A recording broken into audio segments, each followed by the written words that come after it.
राजस्थान के कोटा में नीट की तैयारी कर रहे रामपुर के छात्र नवजोत सिंह की हत्या कर दी गई, जिसके विरोध में यूपी सरकार के कृषि राज्य मंत्री बलदेव सिंह औलख ने राजस्थान के राज्यपाल कलराज मिश्रा से मुलाकात कर कार्रवाई का अनुरोध किया।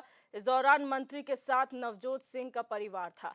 वहीं राज्यपाल ने पूरी बात सुनकर गुनहगारों को सजा दिलाने का आश्वासन दिया है और एडीजी क्राइम दिनेश सिंह को घटना के निष्पक्ष जांच के आदेश दिए हैं।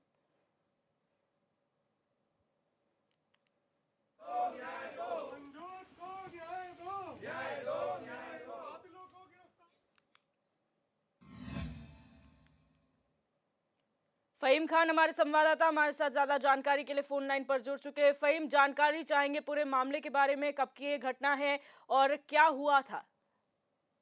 देखिए, मैं आपको बता दूं कि रामपुर का जो ये छात्र है नवजोत सिंह, ये मिलक का रहने वाला है। पिछले दिनों इसकी कोटा में निर्मम हत्या कर दी गई थी और हत्या करने के बाद जब पूरा मामला सामने आया तो पता लगा कि ये जो है किसी तरह से इसमें कोई साजिश हो सकती है या इसके अंदर जो है कुछ और हो सकता है। इसकी जांच के लिए सीबीआई के लिए भी प्रदेश के मंत्रियों ने इसके लिए कोशिश की थी और चिट्ठियां भी लिखी थी। तो ये बहुत बड़ा मामला था क्योंकि नीट की तैयारी करने के लिए रामपुर का जो छात्र है नवजोत, वो कोटा में गया था। राजस्थान का जो कोटा है जहां पर सबसे ज्यादा कोचिंग के लिए मशहूर है वो, और वहां वो तैयारी कर रहा था।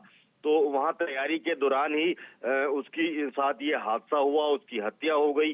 उसके शव को जो यहाँ लाया गया तो रामपुर के अंदर लगातार रोज उसके साथ इंसाफ के लिए, उसके परिवार को इंसाफ दिलाने के लिए लोगों ने मार्च निकाले, पैदल मार्च किए, प्रदर्शन किए, मांगे की, और सड़कों पर उतरने के बाद उन्होंने प्रदेश सरकार और केंद्र सरकार से मांग की कि इसमें निष्पक्ष जांच होकर दूध का दूध और पानी का पानी होना चाहिए, क्योंकि ये मामला अभी तक खुल के सामने नहीं आया है कि इसकी हत्या की वजह क्या थी। और पुलिस अभी तक, राजस्थान की जो पुलिस है वो अभी तक किसी मुकाम तक नहीं पहुंच पाई। कहीं इन्वेस्टिगेशन में वो कोई क्लू ऐसा नहीं ओपन कर पाई है अभी तक जिससे ये स्पष्ट हो सके कि ये जो नवजोत सिंह गया था, रामपुर का बेटा, वहां उसकी हत्या इस कारण हुई है और इस वजह से हुई है।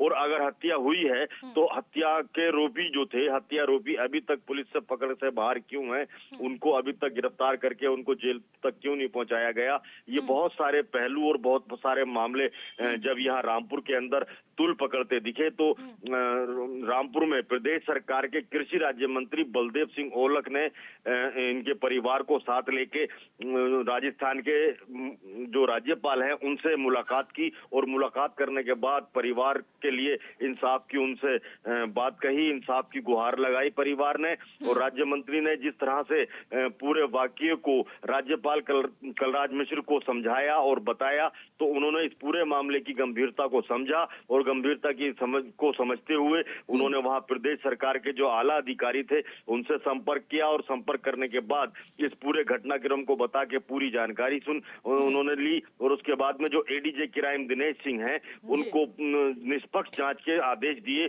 और उनसे कहा है कि जांच के बाद ये नहीं कि सिर्फ जांच होती रहे, क्योंकि पूरा महीना बीतने जा रहा है और जांच अभी क्लियर नहीं हुई है, लेकिन जांच होने के बाद कोई नतीजा तो सामने आए, कोई स्थिति तो स्पष्ट हो कि किस तरह से, क्योंकि जब उसका पीएम हुआ था तो पीएम में क्या चीज क्लियर हो पाई है अभी तक ये भी सामने परिजनों को नहीं आया है। तो परिजन अंधेरे में है, परेशान है कि आखिर हुआ क्या था और इतनी बड़ी घटना कैसे हो गई। उनके घर का चिराग बुझ गया, जो उनके घर का पालनहार था, देखने वाला था, जो डॉक्टर बनने के लिए गया था, और उसकी लाश घर वापस आई तो घर वालों का क्या हाल था और कितना बुरा हाल था, ये अंदाजा लगा सकती हैं कि जो क्षेत्र के लोग हैं वो भी परिवार के लोगों के साथ इंसाफ मांगने के लिए सड़कों पर उतरे। यानी कि उसके परिवार की और उसकी खुद की, नवजोत की छवि बहुत अच्छी थी और वो बहुत प्यारे लोग रहे परिवार के, जिनके व्यवहार की वजह से लोग सड़कों पर उतरे और उन्होंने इस पूरे मामले की जांच के लिए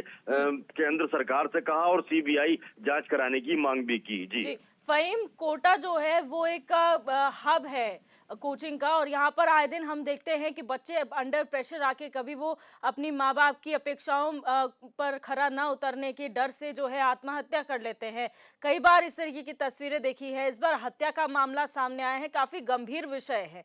क्या इस पर सरकार को नहीं सोचना चाहिए कि जो बच्चों को प्रेशराइज किया जाता है या बच्चों पर जो प्रेशर है उसको थोड़ा कम कर दिया जाए? जी बिल्कुल, देखिए दिव्यदर्शिनी जी, आपने बहुत अच्छा सवाल किया। कोटा जो है वो कोचिंग का हब है, और कोचिंग का हब जो है वो इस तरीके से वहां उसने मकड़ जाल अपना बना रखा है कि वहां कोचिंग करने के लिए बहुत हाई क्लास के लोग जाते हैं, जो बहुत बड़े पैसे वाले लोग होते हैं। उन पैसे वाले लोगों का तो चल जाता है काम, लेकिन जो मीडियम क्लास के बच्चे जाते हैं, जो छात्र जाते हैं, उनको प्रेशराइज किया जाता है। पैसे का बहुत बड़ा प्रेशर होता है। उसके बाद में जो कोचिंग के लिए घर वाले इकट्ठा करके जमा कर भी देते हैं, इसके बाद फिर उनके खाने पीने का और उनके रहने का और उसके जो जेब खर्च है उसका प्रेशर इतना ज्यादा होता है कि बहुत सारे जो छात्र होते हैं वो डिप्रेशन में आ जाते हैं। और डिप्रेशन में इसलिए भी आ जाते हैं कि भाई परफॉर्मेंस अगर अच्छी नहीं हुई, अगर हम पास नहीं हुए कोचिंग करने के बाद भी, क्योंकि कोचिंग का कोई मतलब नहीं है। अगर पढ़ाई हो रही है किसी चीज की, किसी सब्जेक्ट की, किसी विषय की, तो वो पढ़ाई हो रही है, उसको वो टीचर समझेंगे। उनकी जिम्मेदारी तय होनी चाहिए कि भाई आप इस सब्जेक्ट को पढ़ा रहे हैं, और आप मान लीजिए हम इंटर करके आए हैं, बीए करके आए हैं, तो हमारे जितने गुरुजन थे वही इसके जिम्मेदार होते थे। वो हमें पढ़ाते थे अच्छे से, और हम उसको पास करके भी आए हैं। हमने बीए भी किया है, इंटर भी किया है, हाई स्कूल भी किया है, अपने गुरुजनों के संरक्षण में किया है। तो अब ये जो कोचिंग वाला सिस्टम और ये धंधा चल पड़ा है, इसने बहुत सारे लोगों की जानें ली है, और बड़े घरों के चिराग बुझ गए हैं। बच्चे उन डिप्रेशन में आने के बाद आत्महत्या कर लेते हैं, कोई और बड़ा घातक कदम उठा लेते हैं। और ऐसे हालात में आप सोचिए, जिस घर में सिर्फ एक ही बेटा हो और वो बेटा कोचिंग करने गया हो और वो डिप्रेशन में और तनाव में आके आत्महत्या कर ले, तो उस घर का क्या हाल होगा? सोचो उसके परिवार के लोगों का क्या हाल होगा, और उसका दिल कितना दुखेगा। वो तो जीते जी मर जाएगा परिवार। बहुत शुक्रिया फ़हीम जानकारी साझा करने के लिए।